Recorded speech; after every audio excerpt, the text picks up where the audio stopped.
Et vous pouvez vous asseoir. Nous avions commencé à parler de certaines choses depuis dimanche passé. Et nous allons rester dans cette même ligne pour aujourd'hui. Et nous voulons parler un peu à l'Église. Et si vous nous visitez pour la première fois, ne vous sentez pas offensé pour cela.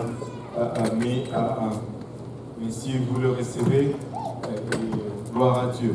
Amen. Et quand Israël est sorti d'Égypte, il y avait une multitude qui est sortie avec eux. Très souvent, en lisant la parole de Dieu, nous passons par-dessus Exode 12, 38.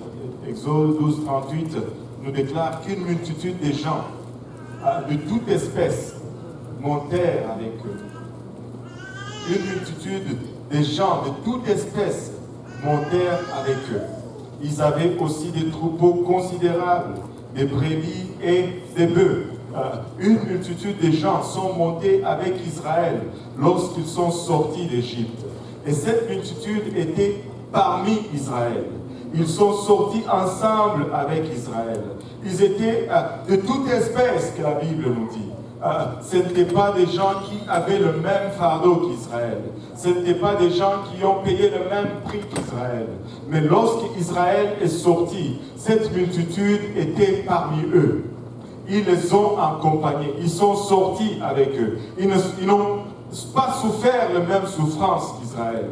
Ils n'ont pas subi le même sort. Ils n'avaient pas le même fardeau, mais ils sont sortis avec Israël. Pourquoi ils sont sortis avec Israël? Parce qu'ils étaient à la recherche de bénédictions. Parce qu'ils étaient à la recherche de la faveur de Dieu. Ils ont vu ce que Dieu a fait à Israël et ils ont dit, nous, on va suivre. Et Israël n'a pas dit non et il les a amenés avec eux. Mais cette multitude au milieu d'eux a commencé à être un problème. Parce que voyez-vous, dans tout groupe, si tu commences à avoir un plus grand nombre qui ne porte pas de fardeau, mais qui a de l'influence, parce que cette multitude avait de l'influence, ce n'est pas pour rien qu'ils se sont retrouvés à faire de l'idolâtrie du veau d'or. C'était une culture égyptienne. Mais ce groupe qui est parti, cette multitude qui est partie au milieu d'eux, la Bible nous dit qu'ils avaient aussi des troupeaux considérables, des brebis et des bœufs. Pouvez-vous garder mon verset à l'écran? Ah, merci. Ils avaient aussi des troupeaux considérables, des brebis et des bœufs, c'est-à-dire ils avaient de l'influence, ils avaient de la richesse. Ils pouvaient faire basculer la balance d'un côté. Amen. Et dans tout groupe, dans toute association, dans toute époque, ça prend juste un groupe d'influence pour faire tilter cette balance d'un côté. Maintenant, l'influence peut être du bon ou du mauvais côté. Et l'influence peut aller dans le positif ou dans le négatif. Et l'Église aujourd'hui est en train de subir également l'influence du monde. Et l'influence du monde est négative. Nous avons commencé à voir comment cette influence impacte négativement l'Église. Mais nous avons un contrepoids à amener. Si aussi nous décidons et que nous appliquons aussi notre poussée d'une façon précise, à la bonne place, nous allons faire basculer aussi la balance du côté de la sanctification. Nous allons faire basculer la balance du côté de Dieu au lieu de la mondanité. Vous savez, nous avons parlé de cet écrivain, Malcolm Gladwell, qui a écrit un livre intitulé Point tournant. Point tournant. Ça, c'est une traduction en français. Et le sous-titre de ce livre, c'est « Comment les petites choses peuvent faire une grande différence ». Comment les petites choses peuvent faire une grande différence. Le point tournant ou le point de bascule est ce moment magique quand une idée, une tendance ou les comportements sociaux franchissent un seuil de conseils et se répandent comme une traînée de poudre. Ou ce qui était, on peut voir cela dans la mode. Tu sais, il y avait un temps, les pantalons étaient genre amples, mais aujourd'hui, tous les pantalons sont serrés. Il y avait un temps où les pantalons avaient des plis.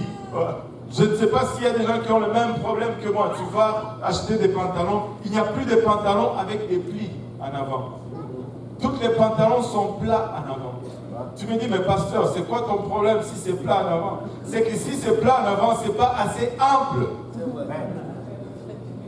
Amen. Le pli me donne un peu plus d'espace. Amen. Parce que je vais cacher mes misérables jambes. Alléluia. Et il n'y en a plus. À un moment donné, c'était des pantalons évasés. Le pas d'éléphant. Qui se rappelle encore de l'époque? Waouh! James Brown. Ça s'est répandu comme une traînée. Et maintenant, non, ce sont des pantalons rétro. Slim. Vous savez, j'ai lu un article qui a une dame, je pense que c'est en Angleterre, qui a été hospitalisée parce que ses jeans étaient trop serrés. Oh, wow. Est-ce qu'il y a quelqu'un qui a lu cet article? Bon, je ne suis pas fou. C'est en Australie. Ouais, ses jeans étaient trop serrés. Wow.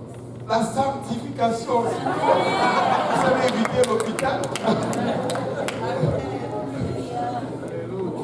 Seigneur Jésus, aide-nous. Aide-nous. Maintenant, le monde influence l'Église. Et il y a une pression de la part du monde pour rentrer dans l'Église. Mais si nous allons être l'Église, nous devons être l'Église comme elle était le jour de la Pentecôte. Si nous allons être une Église, nous allons être une Église qui adorait comme les jours de la Pentecôte. Nous allons être une Église qui priait comme le jour de la Pentecôte. Nous allons être une Église qui prêchait comme le jour de la Pentecôte. Nous n'allons pas suivre les tendances du monde, mais nous allons suivre les tendances de la parole de Dieu. Il y a une pression forte du monde aujourd'hui qui veut conformer tout ce qu'il y a dans l'Église. Et si nous ne faisons pas attention, et le danger est vraiment, c'est que personne ne sait où se trouve le point critique. C'est peut-être juste une personne de plus qui est mondaine dans l'Église et la balance bascule du côté du monde. C'est peut-être juste une famille de plus dans l'Église et la balance bascule du côté du monde. Mais nous devons prendre une décision, nous devons prendre un engagement. Pardon, comme apostolique, que, alléluia, je vais être cette personne de plus qui va faire tilter la balance du côté de la parole de Dieu. Amen. Je vais être cette famille de plus qui va faire tilter la balance du côté de Dieu. Nous ne voulons pas atteindre le point critique du côté négatif, mais nous voulons l'atteindre du côté positif. Amen. Regardez, Mark Odwell dit dans son livre que le point critique peut être quelque chose qui vient, ça ne se limite pas seulement aux maladies. Nous avions parlé que c'était quelque chose qui était appliqué dans les épidémies, dans l'étude des épidémies. Mais ça ne se limite pas seulement aux maladies. Ça touche les comportements, ça touche les activités sociales, ça touche les ventes et toutes ces choses. Et cela peut être la conséquence peut-être d'une construction incrémentale qui va jusqu'à ce qu'on atteigne ce point. Mais des fois, ça peut juste être un geste, bam, qui part à cette tendance. Rappelez-vous, je ne sais pas, le selfie. Ça a commencé juste avec une personne. Schlac. Et tout de suite, c'est comme si le feu a pris. Si tu vas dans la forêt aujourd'hui, tu allumes juste une seule allumette. Ça peut être le déclenchement d'un point tournant. Ça peut être le déclenchement du ravagement de toute une grande partie de la forêt. Oui, ça peut venir graduellement, mais ça peut être un geste, une activité, une action, alléluia, qui fait changer toute l'atmosphère dans les lieux. Tu t'es déjà retrouvé dans une place où tout était calme et tranquille, mais juste une seule personne a commencé à battre les mains. Et tranquillement, tout le monde a commencé à battre les mains, tout le monde a commencé à battre battre les mains jusqu'à ce que la place a pris feu, la place a pris de l'effervescence et l'adoration a rempli le lieu. Mais tu arrives aussi à des places où les gens battent les mains, mais c'est le premier qui arrête de battre. Et c'est l'autre qui suit par la suite. Et l'autre qui suit par la suite jusqu'à ce que la balance bascule de l'autre côté.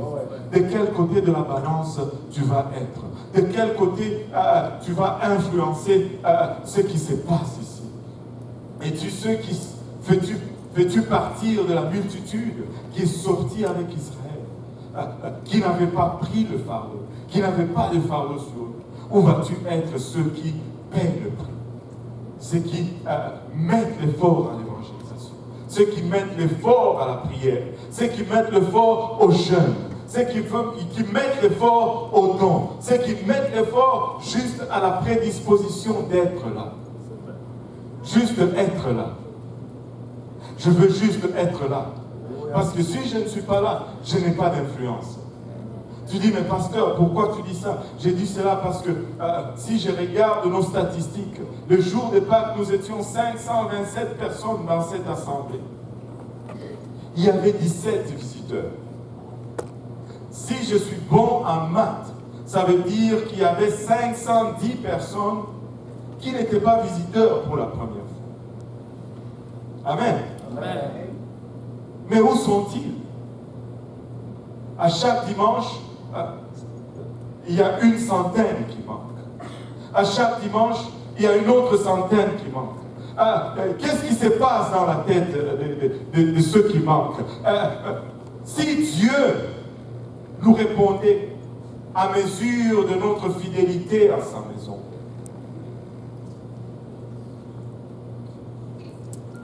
si Dieu nous répondait à mesure de notre constance, le point tournant. Je veux faire balancer cela du côté positif et non du côté négatif. Je sais qu'il y a des gens qui travaillent le dimanche. Mais de 510 à 318, c'est presque 200 personnes.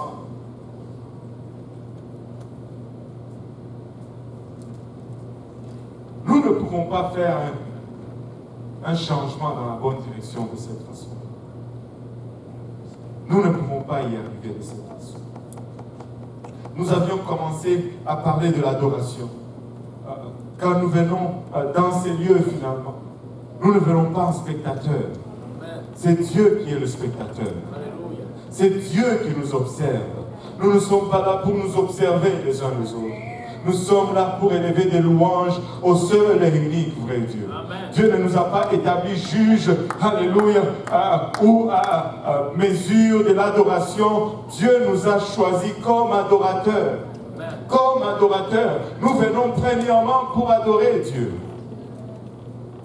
Quand nous adorons Dieu, sa présence vient parmi nous. Et sans sa présence, nous ne pouvons rien faire. Des fois, la présence de Dieu est forte ici, mais nous nous trouvons presque insensibles à cette présence. Tellement que le monde nous a influencés. Deux choses que je voulais juste souligner en passant, avant de clore cette partie sur l'adoration. La Bible nous dit dans Psaume 47 et verset 2, la Bible nous dit, vous tous peuples, Psaume 47, verset 2. Vous tous, peuples, battez des mains et poussez vers Dieu de cris de joie. Est-ce qu'on peut faire cela pour nous?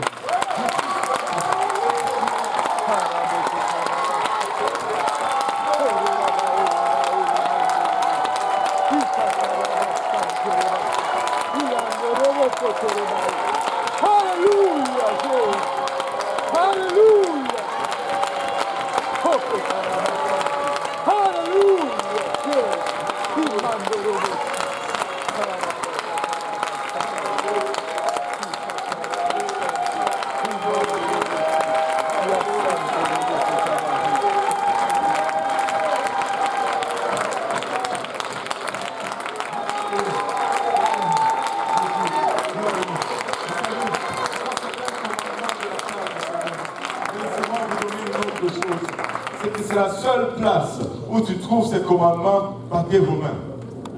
Il n'y a pas une autre place dans la Bible où on te demande de battre tes mains.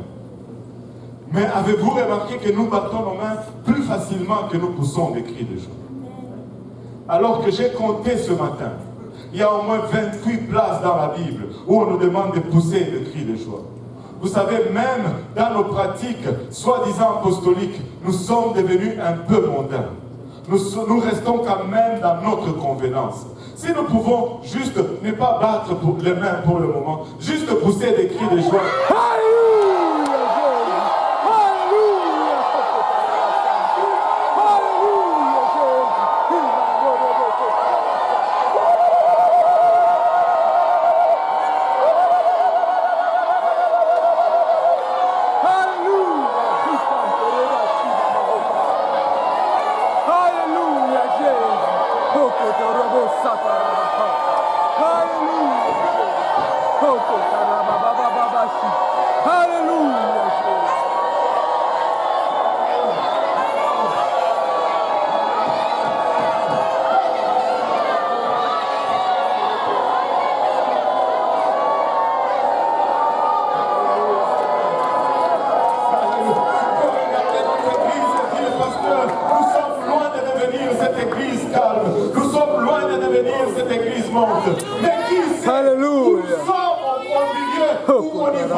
Qui sait si ça prend juste 2 personnes de plus? Qui sait si ça prend juste une autre famille mondaine pour que nous tiltons de l'autre côté? Non, nous ne pouvons pas nous permettre. Amen. Nous ne pouvons même pas nous permettre juste de rester dans notre convenance. Juste battre nos mains parce que c'est convenable. Tu sais, c'est facile de battre nos mains parce que le monde fait la même chose. Mais crier lorsqu'il n'y a pas de raison, on a l'air fou. Alléluia.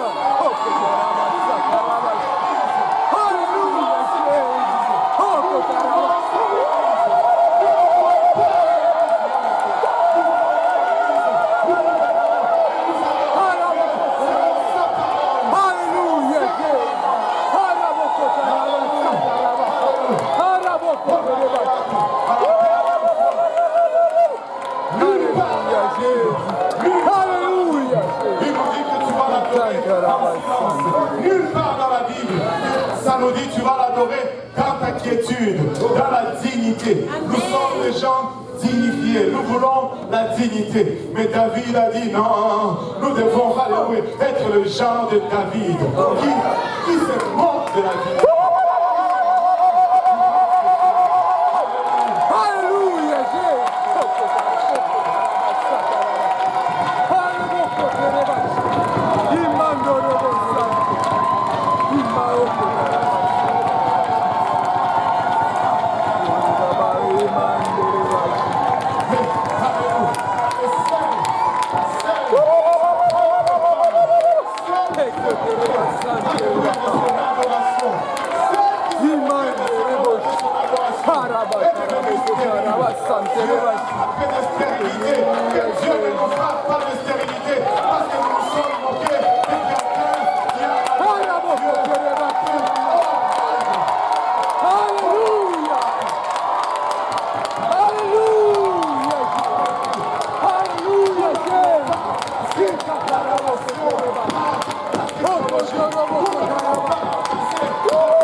Nous n'avons pas besoin que les dirigeants des chants nous poussent à adorer, que le pasteur nous pousse à adorer. Adorons encore une fois, adorons encore une fois, adorons encore une fois.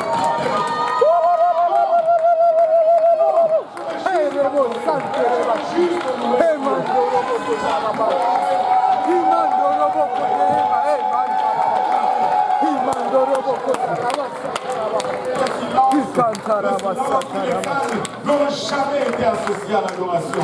Dans toute la Bible. Alléluia. La Bible nous dit, mieux vaut un chien vivant qu'un lion mort. Je suis peut-être un chien, mais je suis vivant. Amen.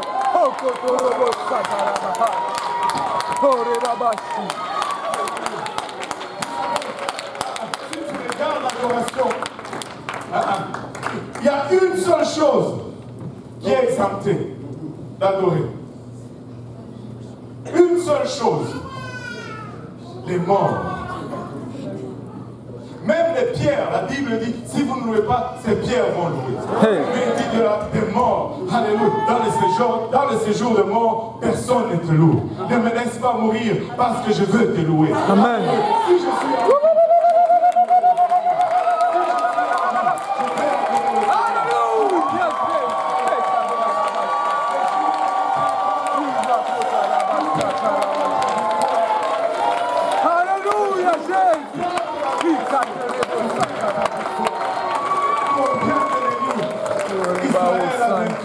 juste par la louange et l'adoration.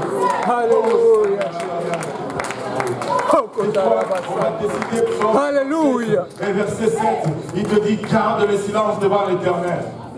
Hein? Ils vont dire, tu es devant l'Éternel. Psaume 37, 7, garde le silence devant l'Éternel. Et ils disent, nous devons venir dans l'église et puis silencieux. Non, ce n'est pas de cela que Dieu ça parle dans ce livre. Lis la suite et espère en lui, ne t'irrite pas contre celui qui réussit. Arrête de te plaindre en d'autres termes. Si tu te plains, tais-toi, garde le silence. Dieu ne veut pas entendre des contraintes, il veut entendre l'adoration.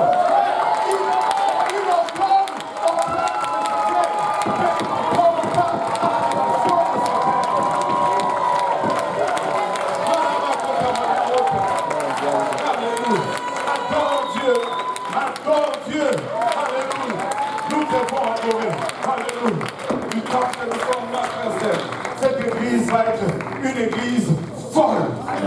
Amen. Amen.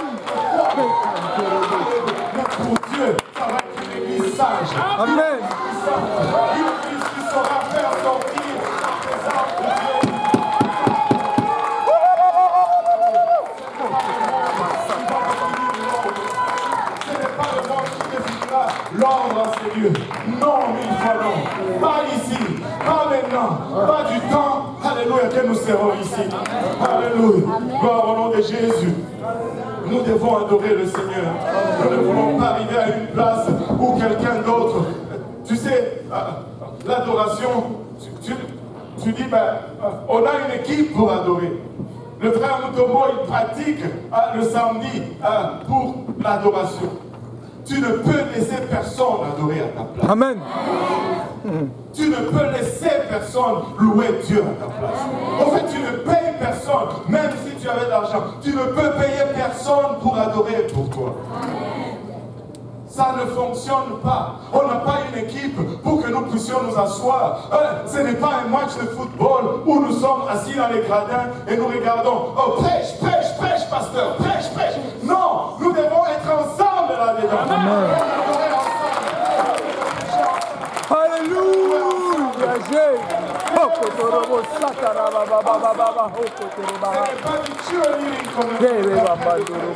On veut une église apostolique.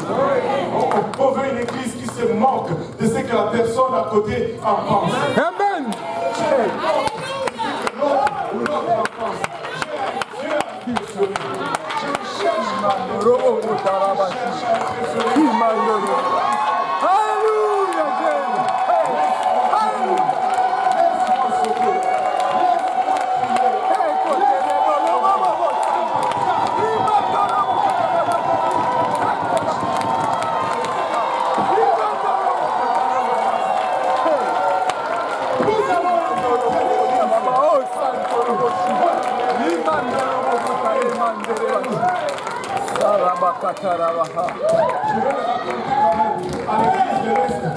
Vous savez, nous devons, à l'église de l'Est, le vendredi soir, pendant que vous étiez dans le service, il y a une sorcière qui est venue en avant de l'église. Amen. Ne dites pas oh. Dites ah bon? Voilà, c'est ça la bonne réponse. Elle est venue avec une espèce de spray. Couvert, je ne sais pas comment, habillé, je ne sais pas comment. Et là, en prononçant des incantations, elle spray sur les vitres de l'église. Vous savez, moi j'étais content qu'elle soit venue. Parce que ça me dit une chose, qu'il y a quelque chose. Amen. Amen.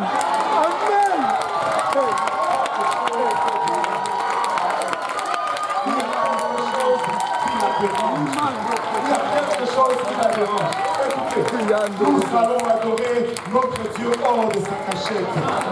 Plutôt, Ésaïe 45, verset 15 nous dit, tu es un Dieu qui te cache, ô Dieu d'Israël, sauveur. Ça nous donne un problème, un sérieux problème. Si Dieu se cache, nous sommes finis. Mais la Bible nous dit également, alléluia, qu'il demeure dans les louanges de son peuple. Qu'il avance dans les louanges de son peuple. Alléluia. Être à mesure de le faire sortir de sa cachette. Alléluia. Pas de complainte, mais l'adoration. Alléluia. Vous pouvez vous asseoir. L'autre chose que je voudrais toucher aujourd'hui, c'est la prière. Que tout le monde dise la prière. La prière. Nous devons prier. Il y a un des anciens, Finley, qui a déclaré quelque chose qui m'a frappé en le lisant, une vérité profonde. Il dit la vérité à elle-même ne change personne et des fois elle cause juste l'irritation et la frustration. Si tu vas prêcher cette parole sans l'onction de la prière, tu vas causer beaucoup d'irritation et beaucoup de frustration. Mais la vérité accompagnée de la prière change les choses. Alléluia. Après avoir acquis cette vérité, nous ne pouvons pas être des gens qui ont simplement la vérité, mais nous devons coupler notre vérité à la prière. Peuple de Dieu, si nous devons prier comme jamais auparavant, c'est aujourd'hui. Si nous ne prions pas, notre vérité, notre connaissance ne nous servira de rien. Ne nous servira de rien. Nous devons prier. Je rêve, je regarde des fois avec nostalgie. Je sais qu'il y a plusieurs choses qui nous occupent maintenant, à gauche et à droite. Mais nous ne devons jamais, que tout le monde dise jamais, remplacer l'activité de la prière. Jamais, peu importe combien nous devenons occupés, peu importe combien d'études bibliques que nous enseignons. Au fait, je suis en train d'amener une nouvelle ordre. Si tu as une étude biblique le samedi, fais-le avant l'étude de la prière. À la prière, viens à la prière. Programme tes études avant la prière. Mais pour l'heure de la prière, viens prier. Parce que sans la prière, nous ne pouvons rien accomplir. La prière, ce n'est pas de l'inactivité. La prière, ce n'est pas de l'oisivité. Sans la prière, nous ne pouvons même pas arracher une seule âme à l'enfer. Si tu es là, c'est parce que quelqu'un a prié. Le fait juste, le simple fait que tu sois là, c'est parce que quelqu'un a prié. Et il ne faut pas que ça s'arrête avec toi. Je ne veux pas que ça s'arrête avec moi. Je veux que ça bascule du côté de la prière et non de cette forme d'apathie.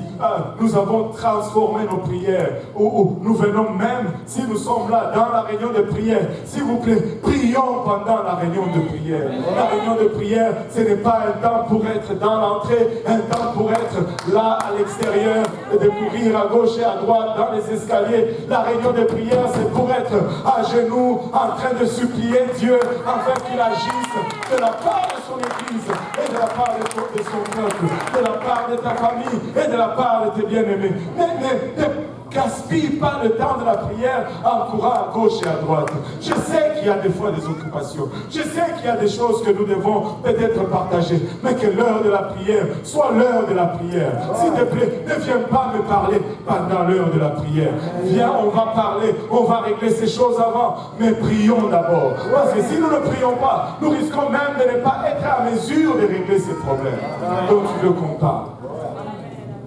La prière. Nous ne pouvons pas faire autrement. Nous ne pouvons pas arrêter de prier. Nous ne pouvons pas faire de la prière un temps léger. Vous savez, les promesses de Dieu sont vraies et véritables. Mais ces promesses sont toujours accompagnées d'une condition. Regardez ceci. J'ai le verset quelque part. Ésaïe 66, verset 8. Il a dit, qui a jamais entendu pareille chose? Ça, c'est la partie prophétique. Qui a jamais vu rien de semblable? Un pays peut-il naître en un jour? Une nation est-elle enfantée d'un seul coup? Ça, c'est la partie prophétique. C'est la parole de Dieu. Mais, regardez la suite. À peine en travail. À peine en travail. Ça, c'est le travail de l'enfantement. Ça, c'est la douleur de l'enfantement. À peine en travail, Sion a enfanté ses fils. Nous devons prier. Sans la prière, les promesses ne vont pas prendre place. Oui, il y a une partie prophétique. Oui, il y a une partie de promesses. Mais il y a une autre partie qui nous incombe aussi. La partie de la prière. Je ne veux pas être juste cette personne de moins qui prie pour faire basculer l'église. Je ne veux pas être juste cette famille de moins qui prie pour basculer l'église. Je veux être là à la réunion de prière. Je veux prier chaque jour. Il y avait un temps où je venais ici le matin vers 9h, 10h, 11h. Il y avait des gens qui priaient ici, des francophones. Des fois, tu trouvais 15, 20 personnes en train de prier. Et ce n'était pas parce qu'il y avait une réunion de prière. C'est parce que les gens voulaient juste venir à la maison de Dieu et prier. Des fois, on m'appelait régulièrement. Pasteur, est-ce que l'église est ouverte? Je veux aller prier. Pasteur, est-ce que l'église est ouverte? Je veux aller prier. Oui, c'est ça que nous désirons. Où est-ce que c'est parti tout ce temps? Pourquoi est-ce que ça a diminué? Sommes-nous devenus des chrétiens, des super chrétiens? Ça n'existe pas de super chrétiens. Je dois prier. Je dois adorer le Seigneur. Jour après jour, après jour, après jour. Un super chrétien n'existe pas. Si j'arrête de prier, je meurs. Et si tu arrêtes de prier, tu meurs. Et si cette église arrête de prier également, elle va mourir. Elle va mourir. Mais pas sous notre direction. Pas sous notre direction. Cette église va être une église de prière. Le grand ministère que tu veux faire, tu dois être dans la réunion de prière samedi soir.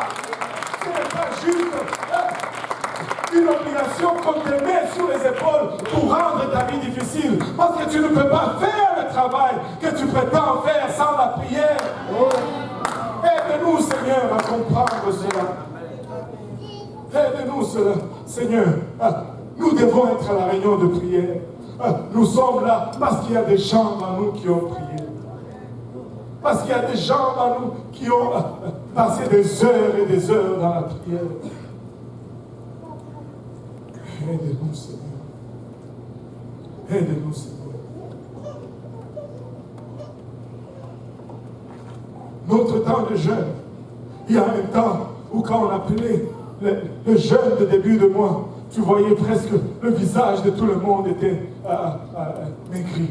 Tout le monde était au ralenti. Parce que presque toute l'église, en majorité, participait au jeûne et prières.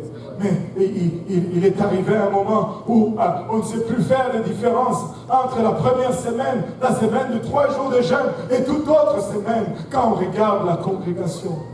Où est passé notre zèle? Où est passé notre feu? Nous ne pouvons pas nous permettre de devenir cette église morte. Nous ne pouvons pas nous permettre de devenir cette église qui vient ici, qui se retrouve seule, sans la présence de Dieu. Nous sommes aussi bien d'ouvrir un club de golf ou peu importe, mais nous devons prier. Nous devons jeûner. Nous devons prier et nous devons jeûner. Sans cela, nous ne sommes pas ce genre d'église. Je ne désire rien d'autre que l'église apostolique. Rien d'autre que l'église apostolique. Alléluia. Aide-nous, Seigneur, à nous lever tous ensemble. Seigneur, amène-nous encore une fois à cette place de dédicace. Amène-nous encore une fois à cette place. Nous étions en amour avec toi.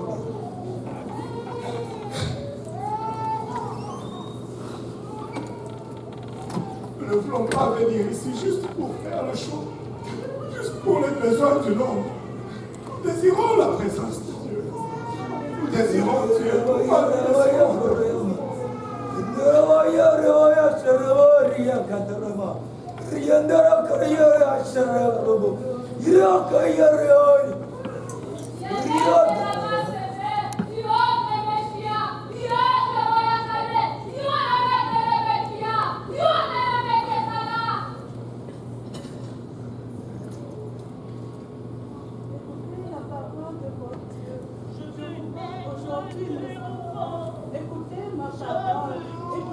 ma parole. La prière est importante. La prière est importante. La prière est sur l'ennemi.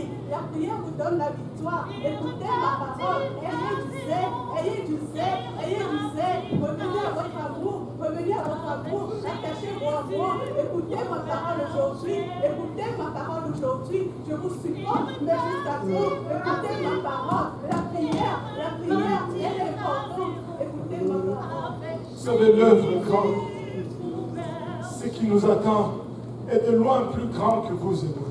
Ce qui nous attend est au-delà de nos habilités, de nos capacités, et au-delà de nos moyens. Et sans Dieu, nous ne pouvons pas y arriver. Sans Dieu, nous ne pouvons pas y arriver. Sans une consécration, sans que nous arrivions à une place où il devient tout pour nous. Sans arriver à une place où nous portons aussi la charge du fardeau. Parce que ce n'est pas ce petit groupe qui va porter la charge de ce fardeau. Nous sommes tous appelés. Nous sommes tous des sacrificateurs. Il est temps que nous nous consacrons. Pas un dimanche, je suis là, un dimanche, je ne suis pas là. Un samedi, je suis là, 3 samedis, je ne suis pas là. Aujourd'hui, je prie, demain, je ne prie pas. Aujourd'hui, je viens à l'église, mais c'est comme si je n'ai même pas le goût d'adorer. Oh Seigneur, aide-nous si nous pouvons venir à la fin du temps, nous faire des faux, mais il arrive un temps dans la vie de chaque église